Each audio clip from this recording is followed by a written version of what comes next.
પશુઓ ભગવાન જેવી પ્રેરણા કરે એવું જીવન જીવે છે. મનુષ્ય હંમેશા પોતાના બુદ્ધિથી નિર્ણય કરીને જીવન જીવે છે.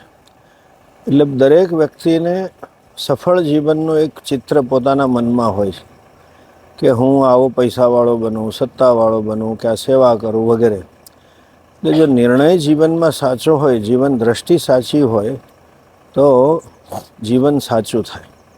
અને સાચી જીવન દ્રષ્ટિ કોને કહેવાય, શુદ્ધ જીવન કોને કહેવાય, આપણને ગુરુજનો શીખવે છે.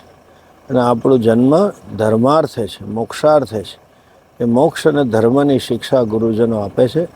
અનાદિકાળથી ચાલી આવતી આ જ્ઞાન પરંપરા આજે આપણા ગુરુજન સુધી આપણી પાસે આવી છે.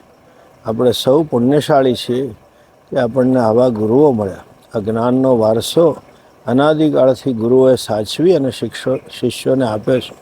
એ વારસો આપણા સુધી આવે અને એને આપણે જીવનમાં ચરિતાર્થ કરીએ અને આગલી પેઢી પણ આપણી પવિત્ર થાય. આપણે શ્રેષ્ઠ રાષ્ટ્રનું, ભારત સમૃદ્ધ રાષ્ટ્ર અને એક આદર્શ રાષ્ટ્ર બને એના માટે પ્રયત્નશીલ થઈએ એવા સૌને આશીર્વાદ.